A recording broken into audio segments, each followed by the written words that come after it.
Good morning. Welcome to the Java Cafe, Java fam. Good morning, everybody. Good morning. Good morning. Excuse me. Today is Thursday, September 4th, 2025, and you are in the Java Cafe. I'm your host, James Jimmy Hills, and we are here this morning for a 90-minute session. So shout out to Union Capital. You all get 90 minutes worth of points for your gift cards watching today.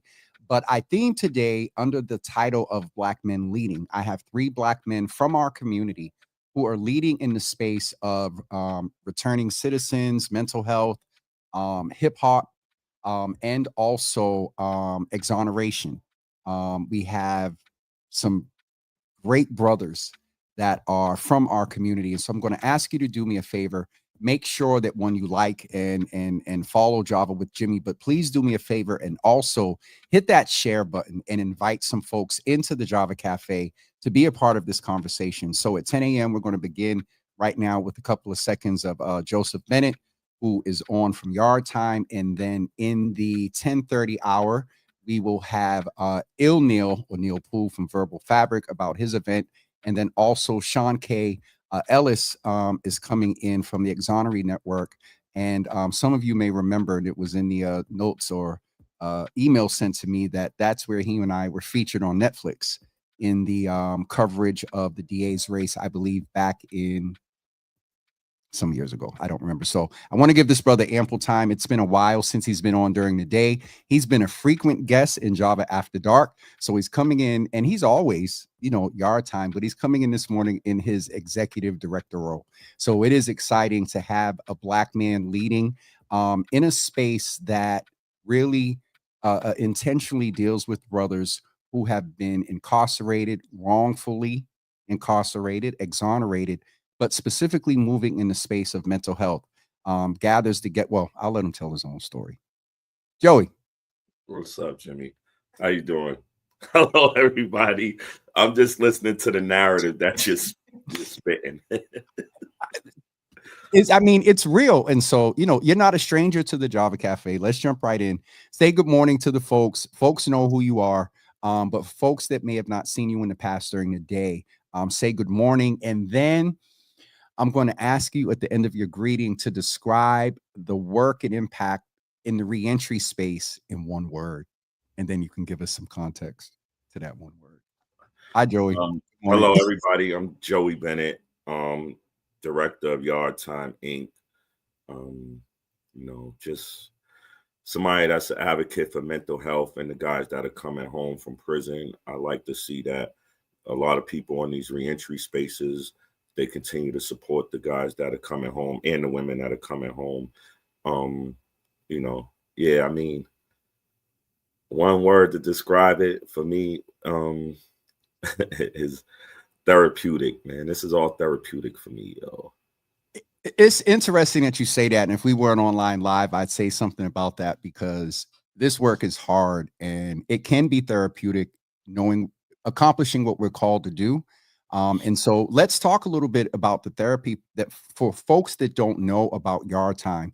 I got ready to tell everything. I'm a proud board member of Yard Time. And I haven't seen her pop on yet, but Ari usually, she's a member of the Java Cafe. Her and my mother, they exchange messages. She'll pop on in a second, but I know what it does, but I want to allow you the opportunity just to tell us a little bit about the vision. And you can go back to, our favorite movie.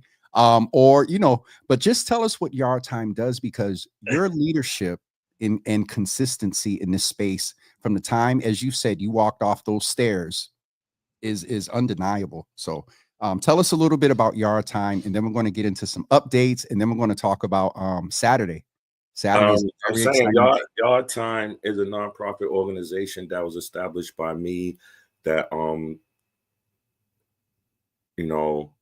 we try to just focus on just community building and making sure that the guys that are coming home have a voice, being heard, being listened to, because, recidivism is a big thing, but lately recidivism has been going down due to a lot of the community organizations that are out here supporting these guys that are coming home. When I first came home, there wasn't a lot of support for me as far as like resources and things like that. So I knew I still had a village of friends and family that was going to make sure I wasn't going back to prison. A lot of these guys don't have that opportunity. You know, when I stepped out from the prisons, I told people that I wanted to tell the truth about the Stewart hoax. I told people that, you know, it's about yard time when nobody knew what yard time was. You know, my vision has changed a couple times, but, you know, the mission still stays the same. It's interesting because words matter. And a lot of people, you know, in working with you and talking, you know, when I have people, you know, Joey Bennett from, you know, Murder in Boston or the Stewart case, you just said the Stewart hoax. And so that's that's what I'm going. I never say the Stewart case because it was a hoax. I always say hoax. Absolutely. No, it wasn't even a case. He didn't get a case. My uncle got a case. He didn't get a case. It was a hoax. Joey, you don't get me started. I want to keep. This is the morning cafe. We got. This is the morning cafe. So let's have the conversation. You know, after dark, I talk my trash. I'm going to keep it professional. Yeah, yes, sir. But you are doing, I won't say the trash, but what you talk after dark is heavily informed by what you address in this role here. And so, for example, schedule wise, what does Yard Time do? You know, weekly, or what's one of the major staples of the service, the therapy that you offer to the brothers? We offer a men's group that meets on Tuesday evenings at the Tobin Community Center. And it's a group of men that are returning citizens that are coming home, that are struggling, but, you know, somebody that might not relate to them. When you come to our group, you're going to have somebody that's going to be able to relate to you in that group, because most of us been there and done that. And some of us been there longer than others, but we're all welcoming and everybody's all welcoming. We brought the start back up September 16th. You know, we had took a couple of months off for the summer, for me personally, you know, to just get myself back together. But we bought the restart in September 16th. And, you know, I'm looking forward to seeing the guys and find out how their summer went and things like that. I am just, give me 1 second. I'm just putting a little note here so we can be a little fancy. There we go. Yard Time, you know, there's the information right there for you. We do this in real time, sir. I see. I never showed you this. You want to talk about Caesar? Bro, I have a life-size Caesar. And he's gold. And he's gold. All right, so let's jump right into the significance of this, because I know it, and people that have watched After Dark know it, but it's a part of your story and who you are. We joke, but it's informed your strategy as an executive director in this space. And so tell us a little bit about the significance of what you just showed us there. Tell us about Caesar. Everybody knows, like, I have this, I don't want to say infatuation, but like with gorillas, I love it. So, you know, I want to say it was 2016. I was sitting in a cell watching the movie Planet of the Apes, and I just watched that movie over and over and over. And the way he had to think his way out of a cell and then come out to unite a community of gorillas, you know, and bring them together stronger is what my focus is for Yard Time, just to come out and unite a community of returning citizens and make us all stronger in what we want. And that's, you know, that is the amazing piece. And it leads me to ask you a question, because you move in this space and you know, you talk about you have an infatuation with gorillas, but in media, in society, and what's going on nationally right now, that term in a negative manner has been attributed to us. And in that vein, I want to ask you, as someone who has boots on the ground and knows, I'll ask you another question. What one word would you apply to the status of our Black men? And you can either say it locally, you can say it nationally, whatever perspective you want, but what word, and then give us the context as to why. Empowering. Like, you know, we all have a story that's empowering in their own right. You know, it might not be my story that empowers someone. It might be the next person. It might be Neil's story that empowers someone to do something different. It might be Sean's story to empower someone different. And those are two of my frat brothers. We walked the yard together. We was in the yard together. And to have all three of us here telling you that we're doing something to give back to the community, to bring back home from where we just came from for the last 10, 20 years is empowering. It's very much so empowering. And this came up on the opposite end during last year's election. We see our brother Mingo a black man who is rising in this, mayoral political race, there has been a lot. I'm seeing a lot more attention being given to black men in that empowerment piece in this theme. And then we'll get ready to go into Saturday in this theme of black men lead. How important is it that and I don't want to use the term allowed because that's just interesting, but we, as society, our men have not always done well with our sisters and things like that.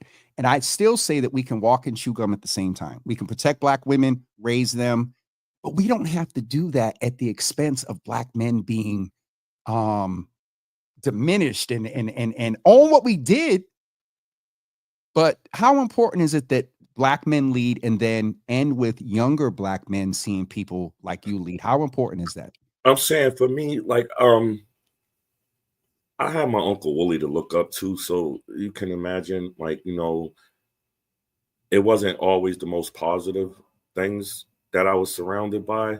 But today, like, I'm so enthralled in like trying to be positive and making sure my image has cleaned up. I did a whole 360 from who I was to who I am now. I'm 52 years old. I'm not 22 years old. I just spent the last 22 years of my life in jail on a wrongful conviction. And I know what it's like to go back to those prisons and then have to figure out your life in prison, So when you tell us we're leading, like, I've always been a leader in my community, in the Mission Hill community. You know what I'm saying? I always was somebody that was inspiring to somebody. And it might have not been in a positive manner, but it was still inspiring, and today it's trying to just keep continuing to inspire people positively. I just want to make sure that people understand this is not easy for me. Like, life has always been hard and difficult, but I always found a way to continue to be strong and resilient. And I'm always going to continue to be strong and resilient in my life. One of the major things that I'm listening to you, and again, our convo goes based on your response. Someone try to keep it well to the point where you said, you're moving more positive. You've taken this experience with the Stewart hoax and have turned a very negative. One of the pieces there was the transition of your grandmother, and tell us. The Stewart hoax killed my grandmother. I'll forever say that. I'm not shy to say that. I'm not scared to say that. She never regrouped. My grandmother went into isolation after that situation happened. She started being by herself, isolating herself, and she didn't want to be around people anymore because she didn't trust nobody, So it literally killed my grandmother. She was 63 years old. That's very young today. You know what I'm saying? My mom's is living past my grandmother. Like, you know what I'm saying? My aunts lived past my grandmother at 63. You don't just die, you know what I'm saying? But she couldn't get back to life. She couldn't get her regular life back. There's anything. I'll be transparent. Case, settlement, There's nothing that can bring her back. However, there was something that you wanted. I was adamant on that. And so let's talk about Saturday. We can either talk about this part first and then go into the afternoon. Talk about whatever you want, Jimmy. Talk about whatever you want. You know how I am with you. Yes, sir. So let's talk about yard time. Let's talk about Saturday. What is to my point of this? Nothing that can replace her presence here with us and truly honor her memory to the fullest extreme. However, there is at least something that will be what's happening Saturday. Again, I'm not trying to say so Saturday between 10 and 12. It used to be a street called Turquoise Way, but before it was Turquoise Way, it was called Alton Court. That's where we pretty much lived at. That's where the whole situation happened with the Boston police when you seen it on the documentary. I advocated, I petitioned, I did everything I needed to do to see that my grandmother's name is on the street in Mission Hill Projects, because that's where she lived at her whole life. That's where she died at. That's where her grandkids are. That's where her kids are. So I made sure that I advocated for that. And that was one of the things I had spoke to Michelle Wu about personally, and I know the saying people, want to say she's running for re-election today and all that. Like I'm very adamant. This lady did what she said she was going to do for my family. It wasn't no time frame on when she was going to do it. She said she was going to do it, and everything is getting done that she said she was going to do. And for me, the documentary, yes, was great and everything. People still could watch it, but to see my grandmother's name on a street sign in the neighborhood that we grew up in, that was my push. Like that, I had to have that happen. That had to be there. You know what I'm saying? I wanted that ceremony. I wanted that. I didn't even care if it was a ceremony. Just put her name up there. And I'm not talking about a blue sign. I'm talking about a green sign where I could look at Waze and Google and I see her name there. That's going to be there for the rest of my life and my grandkids' lives and their kids' lives. You know what I'm saying? So the legacy for my grandmother means more to me than anything, in the world right now. So it's always been my grandmother, then my Uncle Wooly. So those are the two people that I always inspired by, was always looking up to for everything that I needed. And I wanted to make sure I honored them two specifically for whatever needed to be honored. Plus, I knew they wouldn't have gave my Uncle Wooly a street. So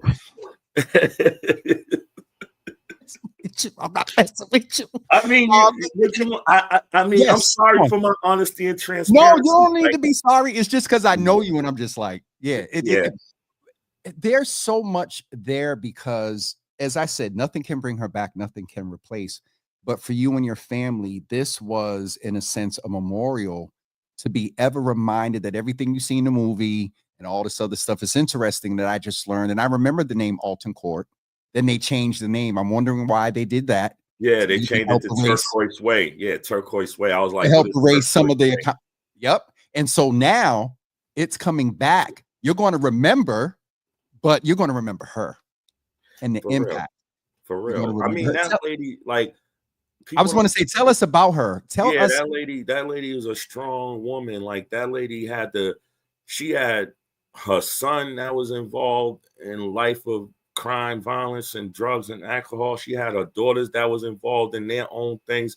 And then she had her grandson that was involved in his own thing. Like she was so strong, and she made sure that her house was a home. Even though we lived in the projects, we had 3 floors in our apartment building. We had all 3 floors.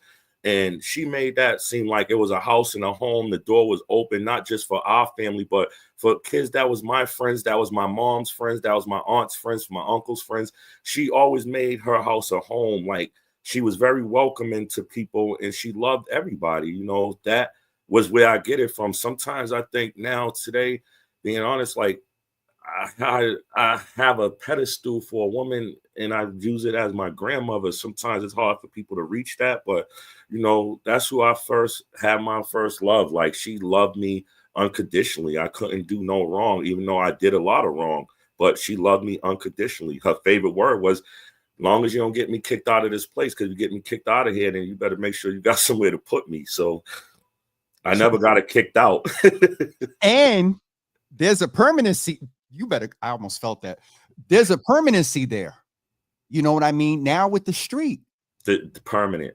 That's what I'm saying. Like, we lived on the dirty side my whole life. I hung on the Annunciation side my whole life, but I lived on the dirty side. So we got it on the side where we grew up at. It's really the street that we really lived in. We lived at. We grew up on. We played marbles. I rode dirt bikes in that community. Like, I really had my grandmother outside doing things for me as a kid. And then when she had to go through the isolation process of not trusting people, it killed me. But at the same time, she still made a house a home for us. I'm sitting here with so many thoughts, and we'll get into the logistics in a minute, but I want to ask you, in this thing of Black men leading, for someone who, they count us out with your past, there's people that don't believe that you can recover and change and turn your life around. I will say you did a 180. I did 360. 360s go. Think about it. 360s going the same way. If you do a 180, you turn around and you're going opposite. I felt that. Thank you, Jesus. Joey, you did not sit here and turn. I'm just saying. Look, I'm messing. It's semantics. right? It's semantics, bro. I've been shot 4 times, yo. You know what I'm saying? I had one heartbreak, man. You know, I tell people all the time, man, I'll be shot 4 more times, man, before I had that one heartbreak ever again. Cause that was the hardest day of my life, man. When my aunt and them told me my grandmother died, man. I was brokenhearted, man. I would take 4 more bullets, man, just to have that lady survive, man. Like, it don't even matter to me. Like, without her being here, it kills me. But I know, like, the song by Meek Mills and the Friday, like, I know that lady's proud of me, man. Like, I'm trying, like I wasn't even supposed to still be on the street. Like, I was supposed to be dead. My circle of friends are dead. You know what I'm saying? I was supposed to be sentenced to life in prison, never getting out of jail. I'm sitting in front of you on a Zoom, on a computer. This lady has to be proud of me. She's about to see her name put up on a street sign. You know what I'm saying? Like, everything that I try to do was all in honor of her, all in honor of my Uncle Willie. Like, you know, because I know what I've been through and I know what they've been through. In order for them to see what we doing now today, man, we got to make that change. I had to make that change because it was so easy for me to be doing the dumb stuff, man. I could still run up and shoot somebody or be accused of some dumb shit, man. But now I don't put myself in that situation and I don't want to be in that situation. So I like when people don't bother me. Let me first say that. I don't bother nobody. Nobody bothers me. So I don't have no problems. You know what I'm saying? Not none that I feel is very detrimental. Let me say that. Because I'm always going to have a hater or two that don't like me, but shh, quietly. Is that for after dark? No, Oh. not at all. That's ditto. Amen. Like, love, and share. And then I'll text it to you later too. No, but that's the thing that I wanted to ask. This. You got a second, Ari? I have them all over my apartment. I have gorilla ornaments all over my apartment. Like, now we know. I had the chain made with the gorilla ornaments. Yeah, like, yeah. Now we know. If you all know, your birthday's in January. January 30th. So you all know that somewhere around January 30th, you want to be a blessing to brother Joseph on his birthday. Yeah, gorilla ornament. Ornament. So Ari's on. Ari said, "This is major. I hope the city understands how major this is, not just for the fam, but for the city as a whole. Joey is making positive history." And so, oh snap, is that Star? That's Star. Oh snap, Star. Yeah, that, like, those are my favorite two my people. Star's on. Ari and Star, baby. That, look, let me tell you, man. Like, so Ari's like the sister that I didn't have too, because, you know. Hold on, Joey, for 1 second. Hold on. Look, Mama Java and Ari. Oh, look, honestly, me and Star might be the closest out of our family. You know what I'm saying? Because when Star was like 18 years old, she started working at Sprint. I know she hate that, but Star used to tell me to call her after 7 o'clock. That's when phone calls used to be free for her. So I would wait to 7:05 and call Star every single day. And Star would pick up that phone. And sometimes she'd talk to me, and then sometimes she'd be like, "Just give me the phone number, brother, because I don't feel like talking." And I used to always ask her how her day went, because I didn't want to seem like I just called for the three-way. But Star kept me connected to the world. Star kept me connected to the world. My other daughter connected me, you know what I'm saying? And then I met Ari, and this is what yard time is, and that's what it says. Empowering lives and rebuilding community. You know what I'm saying? Again, empowering lives and rebuilding community. So that's where it starts at. You know what I'm saying? We just trying to make sure that I give it back the way, you know, people gave it to me. Like, the people that supported me the most. Like, I wish I could do it for everybody. I can't, but I know who was there and I know who counted the most. And I do that for them. Like, it's no problem. Call me. Did Star ever say to you, "I got the job so I could accept your calls"? Nah, but I'm telling you. That. Yeah, yo, she trust me, when she got that job, I was like, yo, word. Like, you know, and shout out to my friends that used to go bring her money to put on the phone for me to call. Like, you know what I'm saying? Phone calls are free today. Nobody would want me to call today. Like, because I would call everybody for free. People get tired of me, you know what I'm saying? So, but Star picked it up all the time. Like, if she was at work, she like I said, 7:05, I was calling. And if she wanted to talk, she'd talk. If not, she'd just make the calls for me. And I call everywhere else I need to call. That's right. Empowering lives and changing community. Hi, Michelle. I know we got to get together. So with that, one of the things, because we have Brother Neil, I want to allow you to a couple of seconds to catch up before we Man, talk. Ill Neil. I remember Ill Neil. Man, Ill Neil Wait was till he living get here. across Wait till he get here. All right. Ill So, Neil was living across from me, man. Ill Neil's a returning citizen that's doing great things. He's a DJ. I didn't get a chance to hire him yet, but I'm gonna pull up on him and he's gonna get. wait, he's coming in 2 seconds. I want folks to see. Oh, hold. Speaking of the brother, okay, now, yo, Joey, you remember how he came in earlier, right? And you got on Came him? in hot. No. Now he's coming in hot. Hold on. Look at this versus when we were on a few minutes ago. Okay, let me see. What we Look. Oh man. Wait a minute, but your Yo, sound. Mike, hold on. Neil, We can't hear you. Fix your mic. you came in with all that with no. All right, let's do it again. Hold on. Let's reset it. All right, come on, Neil. We're gonna bring you in. We're gonna let you do a do-over. Ready? Go. Can y'all hear me now? Oh shoot! Come on, it's still. We got you. You know what? Oh, It's- y'all can hear me now? Yeah, now we can hear you. Okay. Yeah. Don't do in me hot. like that. Come on, man. Y'all was talking about me just a minute ago. Y'all was like, yo, you got to get your stuff together. Yeah, so let's tell the people what went on. So Neil jumped on. We was all doing the test run and things, and Neil jumped on with his white wall background and stuff. And I told Neil, I said, nah, bro. You see this? This is brick by brick, baby. I built yard time brick by brick, baby. Come on, get you a background. I ain't computer savvy, but I know how to get a background in. So brick by brick, baby. You see them bricks? I'm from Mission Hill Projects, baby, where it was the bricks. We didn't have townhouses, we had the bricks, man. But Listen, doing things in the community also, man. This is one of my frat brothers, man. We lived across from each other for years. At Old Colony, man, I got to meet this brother. You know what I'm saying? Good dude, man. Always was respectful. Me and him always had a good conversation, a good communication. We never had no issues. And I'm glad to see that he's out here doing what he do, man, and doing what he loves, man, by bringing community to people. You know what I'm saying? And being part of the music industry, man. I love to dance anyway. So, I always gonna pull up on some music, man. Hey, Wait a minute, guy. Wasn't y'all crew the DJ for the party at a car? I keep saying Carver. Jeff 2 times in the whole crew. Yep. Yeah. They're all part of the family there. Neil, I want to allow you some time just to chat with Joey as well. Yes, indeed, man. Listen, salute to Joey, man. I see him out here doing his thing, man. Salute to all the brothers you got on the platform today. Because listen, we all share the same struggle. We all know the struggle, and the struggle's real, So to see these guys, from then to now, and see what they're doing, man, that's beautiful in itself, So. It's always every time I see you, I got to get used to this Joey thing. Nah. Yo, real talk. When we called him Joey, we was teasing when we was in the School of Hard Knocks. Yeah, we called him Joey. Who's Joey? Like, Joey. They used to clown me. They used to clown me when they used to be like, Joseph Bennett, you have a visit, right? So like Joey.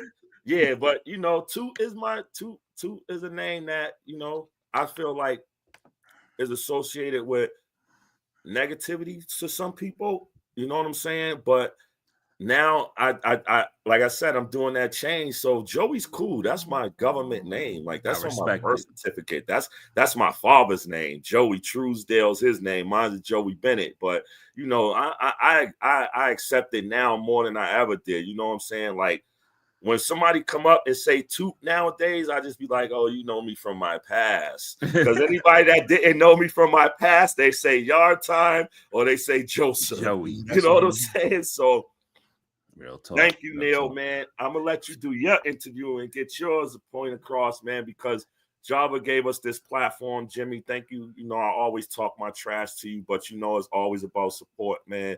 And you show support and you're a board member. You're not biased. You definitely going to tell us what it is and what we need to know and how we can continue to make Yard Time better and serve the community. You know what I'm saying? Come out Saturday. Like I said, I'm going to get Neil on one of these events to DJ for me. Come out Saturday. I got DJ Nestle Quick. He's coming through. He's going to be doing the ceremony and he's going to be doing the cookout. We out there basically from 10 to 5. 10 to 12 is the street naming ceremony. 1 to 5 p.m. Mission Hill Playground. You know, like I said, I couldn't do street naming in my project and then go do a cookout somewhere else. So, you know, we doing it in the Tobin Park right there, right up the street from where it is. It's not even a long walk. And we're going to make sure we have a good time, you know, so come out and support if you can. You know, please, the only thing I ask, man, that you come out and support. If you don't feel like you want to support, stay home, man, because we ain't for that extra stuff. And that's all I'm going to say, man. Stay home. Yep. And we'll leave it right there like that. And if you know, you know. Stay home. So I'm only Joey. Joey, let me. Nah, Neil, it's two, man. I can't call him two. I just once in a while, I have to make old heads like realize, you know, I say Joey, and they're like, "Oh, Joey, two." And they're like, "Oh, yeah, two." That's the only time. But honestly, a long time people didn't really know my whole name. I was Toot from Mission. That was my whole name. Toot from Mission. That's it. You know what I'm saying? But I'm Joey Bennett, man. Pleasure to meet y'all. Director of Yard Time. Salute. Yard time. All right, brother. I'll follow up there. Peace. I'll see you Saturday, but we'll text. We'll all right, check in before then. Neil, kill it, man. I'll be at your event Sunday, brother. Appreciate you, bro. Yes, sir. Salute. Neil, let's jump right in. I want to ask you can greet the folks and say hello. Ari said, please stay home, positive vibes only. I'll give you a chance to say hello, but I got to jump in and just ask real quick. I saw this last week when we were at Brother Polo's service. Condolences again to him and the community and the family. Yes, indeed. But in that convo, there was a love and appreciation right here in real time. We saw two Black men that are affirming, loving on one another and being real. How important is that the public and the community sees more of what we just saw? Very important. Is things like that, you know, I don't even know how to put that into words, man. Every time I see Joey, it's always that same experience, you know, and it's even better now that to see him after, you know, because we know the struggle.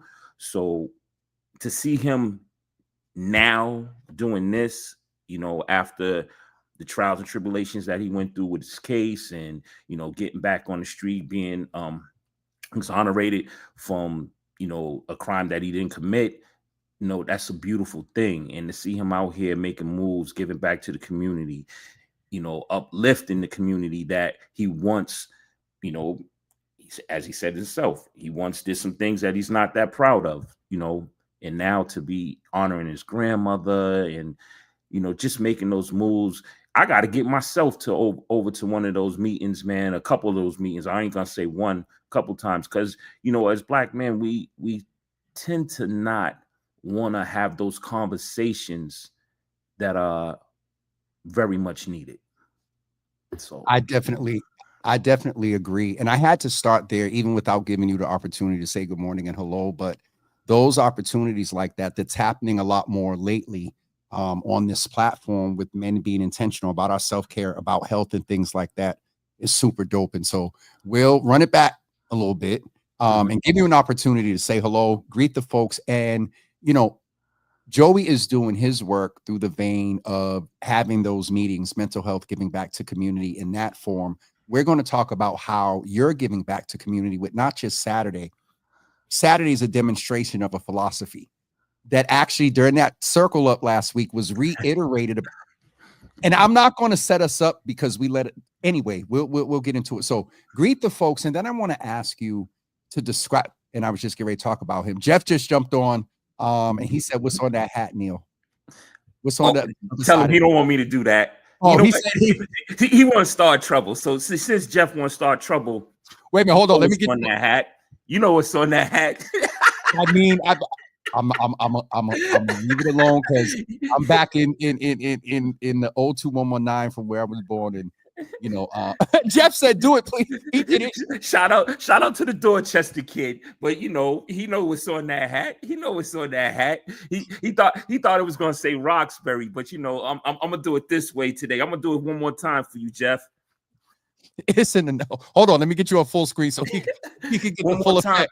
One more time for you, Jeff. You know what I'm saying? Yeah, I just just a slight statement. But shout out to the whole city of Boston. You know, I represent the whole city of Boston. I just happen to be a Roxbury kid. That's all I'm saying.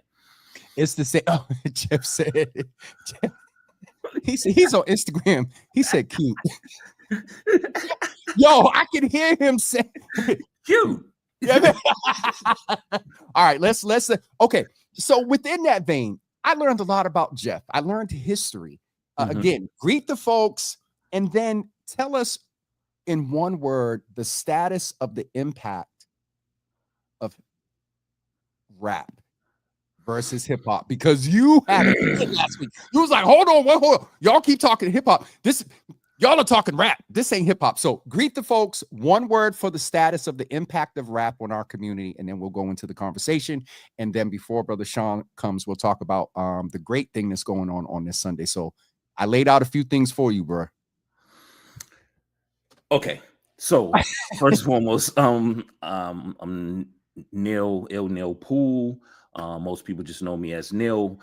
I have the pleasure to be the artistic director of a organization called Verbal Fabric, and what we do is preserve the historic heritage of hip-hop culture. In a nutshell, this Sunday coming up, we have which was formerly known as Doing It in the Park, but this will be the first year for what we call the All City Park Jam now. The name was changed due to some logistics, just making things more safe and more politically correct for the people. So All City Park Jam this Sunday. It's a free community event celebrating the culture of hip hop. We invite all the DJs in the city to come out and do what they do. If you don't get a chance to do a set, it's more about networking.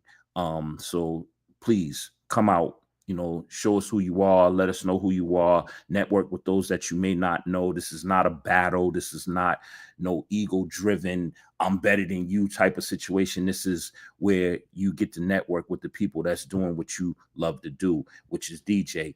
We also invite every aspect of the culture out, from the dancers, the singers, the performers. We actually have a couple performances that's going to take place this year too. I'm not going to let everything out the bag just yet, but make sure you come out this Sunday, 12 to 6, probably go a little bit over 6, but we got to get out of the park before it get dark. So the event is scheduled for 12 to 7, but we're going to try to get everything in between 12, 6, 6:15, somewhere around there. To answer your question about rap. And just FYI, Dex just jumped on too. What up? Salute to Dex, salute to 2 times. The whole team Jerk, you already know what it is, man. Rap. Okay. Rap is one word, and then you give us context. Force. To keep it simple and plain. It's not simple and plain. Not a force, but you said force. Okay, let's go with the context. You said one word, so I didn't want to say So let's force. You know what? Let me run it back. Run that back. Rap. I would say communication. And the reason I say that, because you know why I say it's communication. I know, but I said the current status. It is, but I'm not going to put words in your mouth. Oh, you want the current status of rap? Yeah, the current status of rap in its impact on our community, specifically. In one word.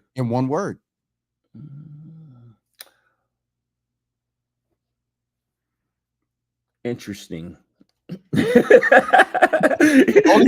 trying to keep it simple because know where I'm about to go with this. All right. So we can listen. You got 2 minutes, 2 or 3 minutes to go there, because for me, interesting is a word I use when I don't know what to say, or when what I have to say is not going to come out in the most engaging manner.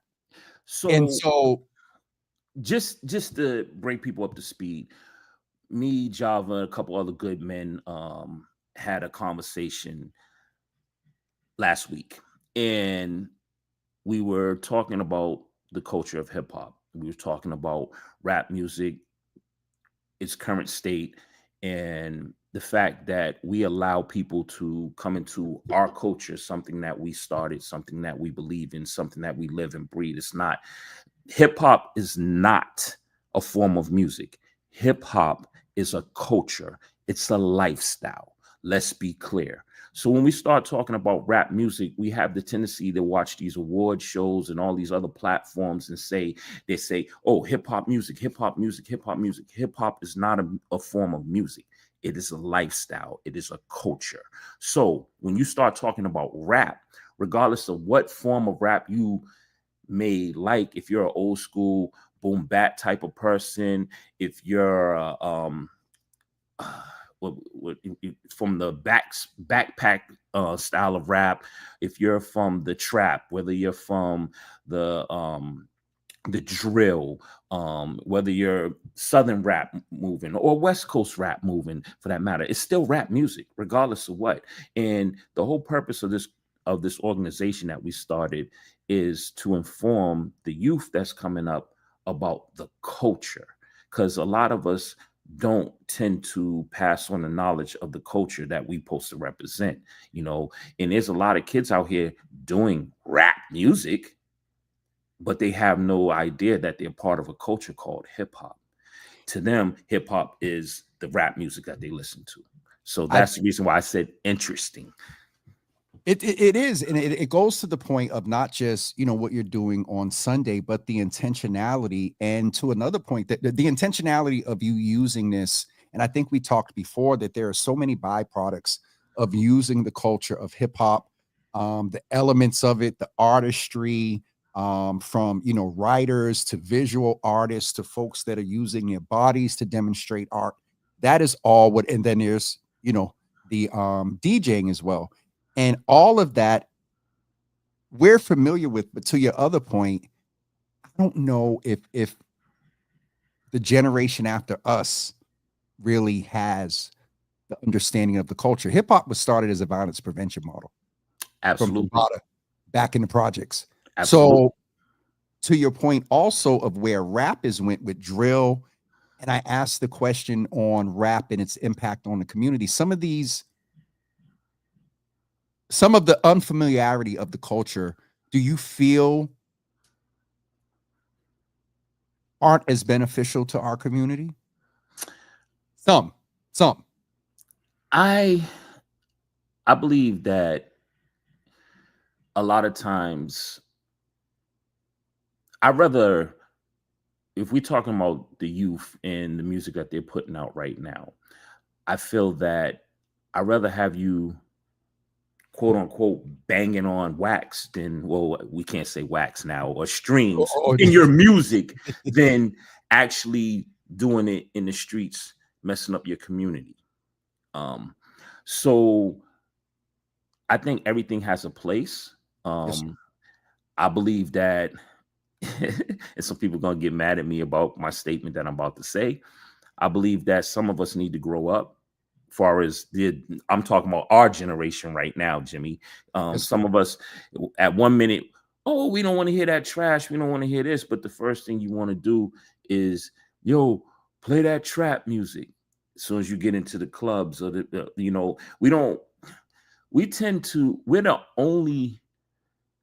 we're the only genre of music that don't pay homage to those that came before us. You don't see it happen in rock. You don't see it happen in blues, jazz, anything. But when it comes, any form of music that came before rap music, they pay homage. You'll never get a new rock artist dissing the Rolling Stones, Led Zeppelin, or you want me to keep going? Quiet Riot, none of that. It won't happen. Like, and if it does, it won't be so blatant, and it won't be like you don't become an old head. And I'm saying this because without the old heads, there's no you.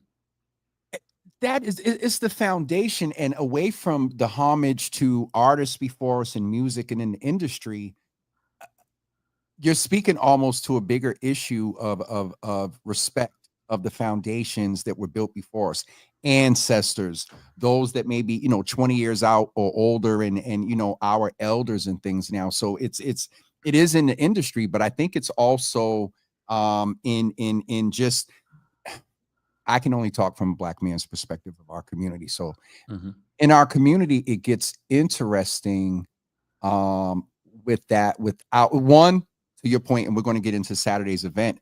This is why verbal fabric exists, because it's making sure that knowledge is power. Knowing is half the battle. And so in understanding the history and the culture, and when we say culture, it's not just what we were familiar with, baggy clothes, a certain way of speaking and all that. It's away from the elements. We'll wrap this part up. Can you talk a little bit about the culture in a philosophical standpoint versus what we know are the elements? Because I think that is a key thing that we don't talk about when we talk about hip hop, that it was a violence prevention model. It was a violence prevention model. And it's,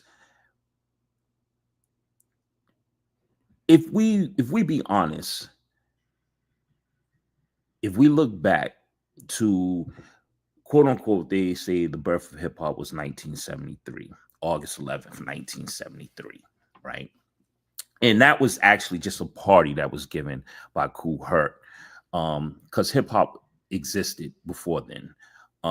If we be honest about it, but everything needs a date, a start and a finish, right? We need it. When did it start? When does it end? Gratefully, we're still going. So that argument isn't part of this conversation. That's just for documentation and to have a start point. So we'll go with August 11th, 1973, which was 52 years ago.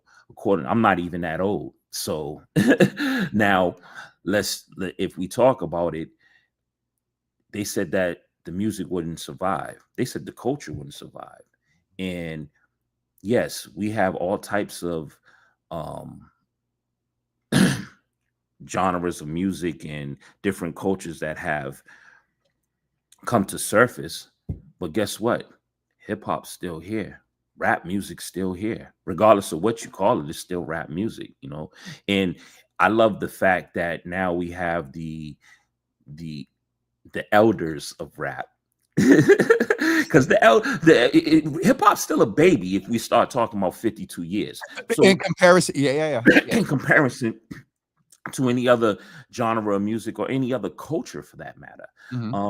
So it is delighting for me to see the Clips come back with a new album. It's delighting for me to see Raekwon with his new album, Ghostface with his new album. And you know what they're doing? They're rapping. Actually, rapping circles around some of these lyricists. Yes, because some of this stuff now, no disrespect, as you said, and as an artist, I respect, and giving that room for every space, for making space, and so folks aren't banging in the street. But some of this stuff now is a sequence looped track with a whole bunch of a hook, and then that's it. There's not as much of a story. For some, there is a story, but just what we were used to when you talk about rap and lyrics, like you could imagine a whole situation going down within 3 verses. Yeah, you go back to the hook, but you could literally imagine as the rapper was rapping lyricists. Today, it's just sort of, I don't want to come off as judgy, and I'm 53, so I own that. It's just different in the lyricist piece. And so I think we may have to come back with you and a couple of those other brothers and really talk about the evolution, and specifically in Boston, because one of the things we learned, Neil, that Jeff, Joey, who else? Jeff, Pro Black, like these are major trailblazing all members of the hip hop culture. Like, Yes. and let's talk about it. Like I told dudes, I'm like, it's a beautiful thing to walk out the shop and look up when I'm walking down the Ave and look up and see a mural by Pro Black, someone that I knew, someone that I know, excuse me. And you're like, this is next level. This ain't Pro Black who we knew, do a little artwork on the shirt back in the day. This is Pro Black with the murals down Dudley, Blue Hill Ave, Madison Park, and the list goes on. Like you're on a whole nother level of artwork. Let's talk about it. We was talking about the conversation that we had, just to bring people up to speed. Like I said, I've been in this DJ world a long time. Tell me, you pick your favorite DJ and you tell me what other DJ has been on 2 major networks at the same time. And he comes right here from Boston. His name's Jeff 2 Times, but people don't acknowledge that. You know what I'm saying? People don't talk about Joey and KT when they had the Concrete Click movement going on. They don't talk about that. Like, and I can go on for days. I could talk about the DLs. I could talk about the Smokes. I could talk about the Last Days. And we can get to the Millies now, right? Yes. And people don't understand, like, this music is out here happening, I look at dudes like my man Exit Fame, who's out here making moves, That is like, he's rapping. Yes. And the crazy part is he's not, it's hard to get the support from the city where you're from. He's getting more support from other places than he is right here from a city where he's from. Why? Because you got to keep in mind, there's always somebody that's trying to do what you're doing. And we don't have that network of, because Boston's a small place, and that's why we joke all the time about the Roxbury, Dorchester, this that. Yep. Boston's this big, so guess what? I can get from Roxbury to Mattapan in less than 7 minutes. I can get from Roxbury to Dorchester less than 7 minutes. Roxbury is the heart of Boston, and a lot of people get upset when I say that. No offense, Jeff. But it is what it is. It's the heart of Boston. You know what I'm saying? But Boston as a whole has to get on the same page. And, just to bring it full circle, that's kind of the reason why this organization started with the DJ. Because if we start and talk about the culture, the foundation of hip hop is who? The DJ. It is. So, it was Herc and the style and the spitting over, and he was saying that we need to come back and talk about that, because one, I think it's important, as you said, to practice what we just said, pay the homage. There are some brothers that we know, love. Jeff is kind of like my exclusive DJ, and I did not know.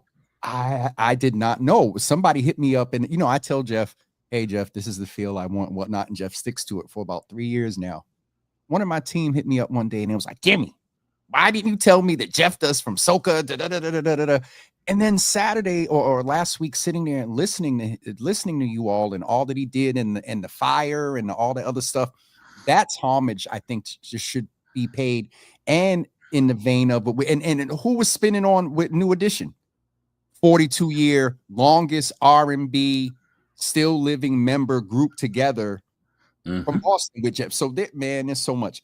I don't want to get us too far off because Brother Sean is in the background. And DJ Q said, "No doubt, Jeff." Let's talk about Saturday, because Sunday. Sorry, there's so much going on this weekend. Sunday, as you said, even if you don't get the spin, it's about networking and coming out and getting to. You might learn that somebody else is working with a new piece of equipment that you can, or you. Anyway, tell us and reiterate a little bit about Sunday, and then I want you and Brother Sean to be able to chat with each other for a couple of seconds. Real quick, just to bring you up to speed with Sunday. So we definitely, at this point, we got a lot of exciting things going on. DJ Mastermind will be there doing the school for the youth. So we're gonna have a DJ school going on for activities while everything's going on. We got a whole lot of DJs on the bill. Just to give you a couple guys, we got Ellie and Ness is going to be in the building. E Double Jam and 94.5 is going to be in the building. Real Peace, Silk Boston is going to be in the building. Of course, Jeff 2 Times is going to be in the building. DJ Dex is going to be in the building. Chief Rockamodi is going to be in the building. Who am I forgetting? DJ Sticks is going to be in the building. DJ Live is going to be in the building. I keep saying in the building. Outside. We outside. Drew Nice is going to be outside with us. Let me look at a couple people that's on this list. Yeah, because if you start naming names and miss somebody, you're going to get a text. I'm going to miss somebody. Do not get upset. I'm going to miss somebody. Bobby Stills is going to be in the building. DJ Keys is going to be in the building. Mike Majors will be in the building. Nestle Quick will be in the building. T Lawson will be in the building. Rusty the Toe Jammer will be in the building. What? In the building. It's gonna get real serious. Val Beats will be outside with us. Yes, is he Val spinning? Beats is spinning. Val Beats is spinning this year. Okay. That's so. What we do is in the beginning, for the first couple hours, we have basically an open platform for those that signed up. They can get on, do what they do, network, so forth and so on. And then after that, we do the major lineup, where we have some of the more veteran DJs get on and do their thing. And we got a few newcomers that's on there too that's making noise out here. So, tap in. I gotta say this, right? Because while you say that, I'm gonna bring in Brother Sean while you say that. Go ahead. I gotta say this because there's been some things said, some people out here talking crazy. Every DJ is invited. Tap in, go to Verbal Fabric, that's Verbal Fabric with a K.org, and sign up. If you haven't heard from me or tapped in with somebody on my team that's making this happen, sign up. And trust me, we'll get back to you. Like if I didn't say your name, don't think that if you signed up, listen, I have you here. Some of y'all DJs don't know proper etiquettes when signing up. When signing up, like, don't give me your real government name and your email and sign up as a DJ. What's your DJ name? I like how can I tap in? So don't start. But I will say continue, because that education. DL is on. He talks about the professionalism and being on code and whatnot. And so exactly. We lost Brother Sean that quick. He'll be back in 2 seconds. I definitely was about to tease him with, my man Scientific. Yeah, we're gonna leave that right there. Y'all go ahead and greet one another, and I'll just be here for a second. That's how you feeling? I'm just saying, like, I'm going by names that I know. Okay. We all know Sean, but I know what I know. That's all I'm saying. Yeah, that scientific was definitely part of that transition that many don't know about. I haven't necessarily spoke about, but my brother is on his way home. Allah Fukwan, also known as Vicky McGee, and so we're looking forward to sharing that history with the people. Absolutely. Yeah. But you know, how you been, King? Surviving the storm, bro. Surviving the storm. Mm-hmm. And you want to share a little bit more about what it is that you do and how that impact our particular experience. So for those that know, I had a brief stint in the School of Hard Knocks, and when I came home, I was DJing before that happened, and so when I came home, I was like, I'm done. I'm good. I've seen all this new technology and all this other stuff. And then a couple good brothers was like, nah, B.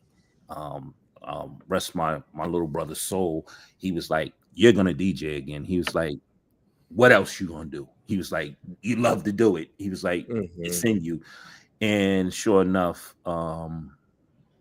probably after maybe little bit about a year after he was tragically murdered, I end up jumping right back in. And it's been full speed ahead then from there. And then I ended up doing radio. And that's when things just started changing for the moment. I had no idea, ever thought about. I mean, I had done radio prior to it, like DJing on radio, but I never thought that I would be hosting a radio show, doing anything. Went back to school, got a degree in media arts. Full steam ahead since then. So yeah, and then we got here. Did a couple radio shows, did some consulting for a couple stations. Was the GM for Massasoit's radio station for a little bit. And then we get here last year. No, excuse me, 2023, and come up with this organization, and it's been full steam ahead since then. Because it's funny how I got there, because how I ended up doing the GM for Massasoit for a little bit was one of their professors.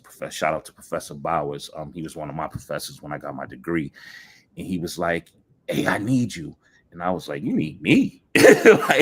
He's like, "Listen, I got what you need, and you got what I need." He was like, "You need credentials to back the experience that you have." He said, "I need someone who knows hip hop." He was like, "I got young kids coming out of high school, and all they want to do is either sports or hip hop." He was like, "You already have radio experience." He was like, "So what do you think about switching majors?" Because I was doing a graphic design major. He was like, switching majors and coming over and do radio. Let me get y'all, because I think this needs to, the history of this, Jeff's piece and others that have contributed to this, and still in this vein of New Edition, and I'm sure in talking with them, there's so much intersectionality of the music and hip hop scene here in Boston from the past. And then, as you mentioned, Exit, Mills, and a lot of other folks that are doing a lot. And so we want to definitely get you to come back, Neil, maybe with Scientific. And I'm now, so you were Scientific, Sean? Yeah, so I remember that name. It was Sci, and Alafu Kwan is really Scientific, and Alafu Kwan, like he being my educator. And so that's crazy. Yeah. Neil, we're gonna let you go ahead, Neil, finish up, and then we're gonna go with I'm gonna slide. I appreciate you, Jimmy. Sean, we're gonna wrap. Yeah, before you slide, while you're on, I just want to bring and acknowledge Orange Man in this space, man, because when we speak about like hip hop in Boston, I don't think that we can speak about hip hop in Boston without mentioning Orange Man. And then I also want to mention Roscoe as well. That was part of that whole Boston movement that was going forward, and it's sad we didn't know how that situation ended up with him, but I definitely want to bring them to up in this space. Thank you. I appreciate it. Neil, anything you want to say about Orange Man? And then we'll talk about Sean about the work he's doing as well. Free Orange Man. Orange Man is still spitting bars on that yard, man, and it's pure. Like you wouldn't even understand it. And what's interesting, you spoke about Roscoe. I'm not sure what's going on with that situation, but he popped up in my feed the other day, with some music. And I'm like, I think he got something going on with the music right now. So shout out to him. Yeah, absolutely. Brother Neil, thank you. I'm gonna, you know what this weekend is, and you and Joey, I'm Saturday I'm coming, Sunday I'm gonna show my face, and then Monday, 12:01 on Monday. Oh, you Virgos, DL. Whatever. Don't. Yes. Jeff. Oh my. Don't. We run the world. With that being said, Brother Neil, I'm out of here, man. Thank you for what you do. I'm looking forward to hearing about you guys' academy and a summer program and a program during December vacation and February vacation. We'll talk. All right, brother. Appreciate you. Yes, sir. Brother Sean. Yes, sir. How you doing, my brother? I'm doing well, but I didn't know that you was. I remember like back in the day, I want to say We're probably close in age, but I want to say all of anywhere from the time of 13-ish through anywhere between like a decade of 13 or like 20. I remember like the Art of Scientific is not unfamiliar to me. And I remember hearing that name floating around. So, bruh, you were part of that? No. So let me be clear. I was getting ready to say, let me find out, man. You used to be out here spitting like that. Yeah, no, I was an aspiring, a wannabe inspiring artist in my day.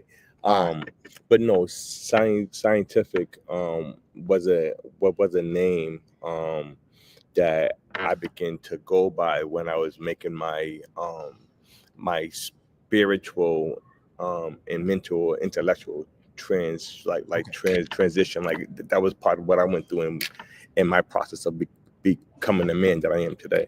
Yes, sir. And one of the people that kind of guided me in that process, the key person that guided me in that process was a brother by the name of Fu Quan, which you've heard a lot about. Yes. And you know, that's Ricky McGee. But he's a brother that has been instrumental in guiding me in that process and becoming who I am today. And so scientific, when we speak about the names that people go by growing up, like scientific was a name that I began to go by as a result, to how I came into knowledge of self, knowledge of myself. Yeah. Got you. Along with brothers I've talked to in this vein, mathematics as well, and a few Correct. others. So thank you, sir. So let's run it back a little bit because you and Neil had a whole conversation. I didn't give you a chance to say good morning to the people. I want to also ask you, after your greeting, if you could give us one word that describes the status of wrongful conviction, the space. There's a lot going on, and those that are being exonerated. After your greeting, if you could give us one word for the work that's going on, and then you can give us some context for why you picked that word. So I just want to say good morning to the audience. Thank you for being here, and thank you, Jimmy, for the opportunity to come on here and talk about our voices of the innocence, dreams of freedom, and wrongful convictions in the state of it in Massachusetts, particularly in Boston. And then what is your word for that work that you Massachusetts and Boston? How are things going? What's one word to describe the impact for our sisters dealing with this? I would say ongoing. Okay. It's a work that is ongoing. And the reason why I choose that word is because as long as there are people that remain in prison that are wrongfully convicted for crime they have not committed, that means that our work has to and needs to remain ongoing work. Our goal is to get things to the point to where we no longer need to do this work. But as it stands right now, and given the practices that we've seen play out within the criminal legal system, our current work remains a work that is ongoing. You work specifically with the New England, I think it's the Innocence Project, but you run the Exoneree Network. And so tell us about the network and then tell us about the overall Innocence Project.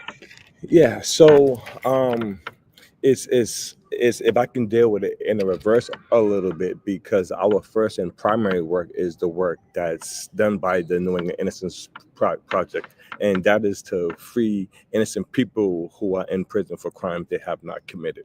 Right? Like, I want to be abundantly clear about that. It's only once that work is done, once we have success in that work, does the work of the Exoneree Network comes in that. And so part of the work that we do is to help people who suffer the trauma of long-term incarceration in their families to heal and rebuild once in freedom. And we do that through certain categories of work that we do. One of the things that you all have coming, and I'm trying to get the link here so I can get it to folks while we're talking. You have an event coming up on the 10th, which is next week. Yes. Tell us about that and what's going on there, because that Yeah, I saw you got ready to smile and take some pride in that. Go ahead, tell us about it, Sean. That work, that event is a very powerful storytelling event, where exonerees and as well as their loved ones share the impact of wrongful convictions, but also delve into the perseverance that they've had to display during the process of that wrongful convictions and how they got to be where they are today. And so that is taking place on the 10th. Hold on, I'm still trying to get the link. Keep talking for me, brother. Yeah, and so that event is taking place on September 10th at the City Winery in Boston, starting at 6:00. And I definitely want to make note that thanks to Jason and Amy Stone, that anyone that's at the event or watching the live stream to the event, who makes a donation of $150 or more will be entered into a drawing for the some Boston Celtics tickets for one of their games. And so I definitely want to shout out and thank Jamie and Amy Stone for that. And encourage people to enter into the raffle.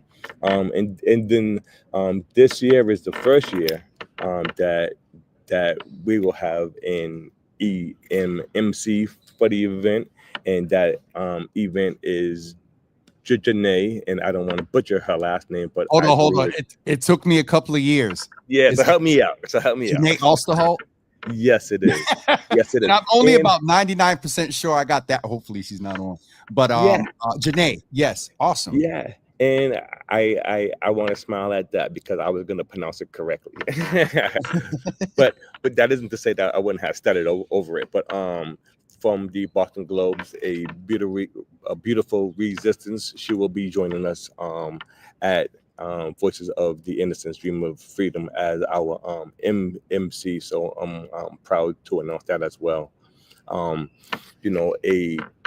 Just to mention our storytellers, there will be Raymond Gaines, Stephen Pina, and Kenyatta Sprinkles, who is the wife of an exoneree, Kenyatta, Keon Sprinkles, and so those are our speakers of the night. It sounds like a good event. I mean, the fact that it's a City Winery, says something. The fact that you have Janae that's going to be facilitating that, talks about the experience and what she's going to be able to extract, from the stories and that engagement there. And so it's the 10th.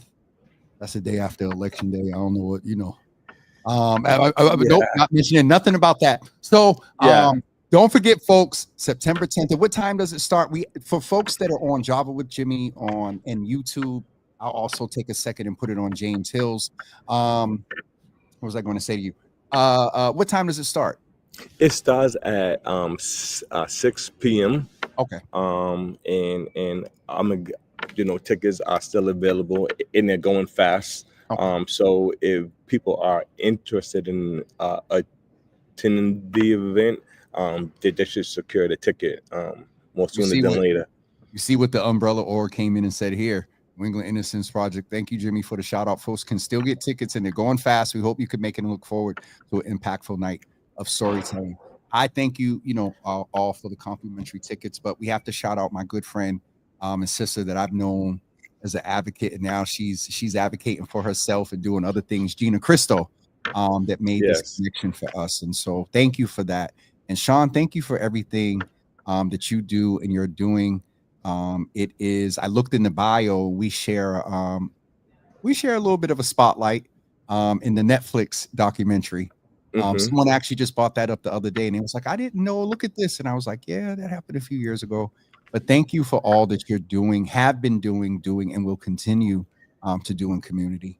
Yeah, and thank you for that. And Jimmy, that reminds me of the importance of events like this, where people who've been directly impacted, whether it's by the criminal legal system or any other system, it's extremely important that those people amplify their voices and that we support them in that amplification. Because oftentimes there is a narrative that's often a false narrative, but because people are quicker to the punch, or because they have relationships where they can get like these false narratives out, to support events like this allows us to amplify the voices of the people who've been directly and adversely impacted by our systems. And so I just wanted to say that, and to thank you, because that kind of reminded me to stress how important it is that we support these sorts of events.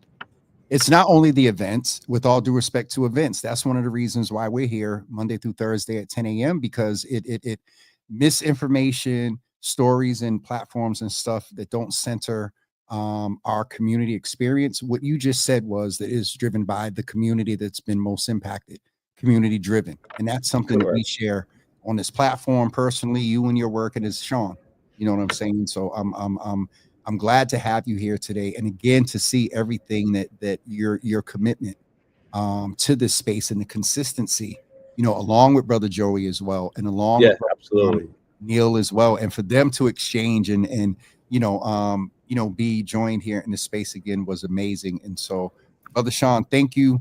I will let Gina know my birthday is Monday. So that's also, I might listen. Happy birthday. I'll be 54. You know, it takes us, if we celebrate for a day, it takes us like 3 days to recover. So I will try, definitely. But you are definitely in awesome good hands with Sister Janae, and just being there and bringing that event to a space like that, you know, says a lot in itself. And so thank you. The New England Innocence Project and also the Exoneree Network. Their website is in here for the event, but if you navigate to their homepage, you can also find out what's going on. And I'm sure there's a donate button somewhere on that page as well. So consider doing that, because this work has to be supported. And Author Lord on Instagram, Sean said, keep up the good work, my guy. And so did Toka Soniverse. Some of these names, people are shouting you out and affirming you on social media. Let's just leave it like that. And so thank you for the love, and I just want to shout them all out. And I definitely want to shout out the work that's being done around mental health by Joseph Bennett and Yard Time. And the website is www.newenglandinnocence.org/Voices of the Innocents. Definitely. We got that on our pages and in socials as well. So thank you so much. Here it is again right here, folks, to get more information about the work and the Exoneree Network specifically. So Brother Sean, thank you. Please give the wife my best. I love seeing y'all and that black love on social media and y'all posting, and it's definitely dope, sir. So I will maybe see you Wednesday rather, but yes, Wednesday. Wednesday, September 10th at 6 o'clock. Yes, City Winery, Boston. Do the plug again. Do it. Wednesday at 6 o'clock, the City Winery, Boston. Voices of the Innocence, Dreams of Freedom. Hope to see you there. Absolutely. You might have a new career. No, so is that what it is? I love what I do. You did the plug, man. Thank you, Sean. We'll talk soon. Thank you, brother. Gina my best. Yes, sir. Okay, be well. Okay, thank you. Yes, sir. Folks, I hope that you really I need to take a commercial break. I'm pooped. I really hope you enjoy today's Java with Jimmy, starting out with Joey with the great work that he's doing at Yard Time.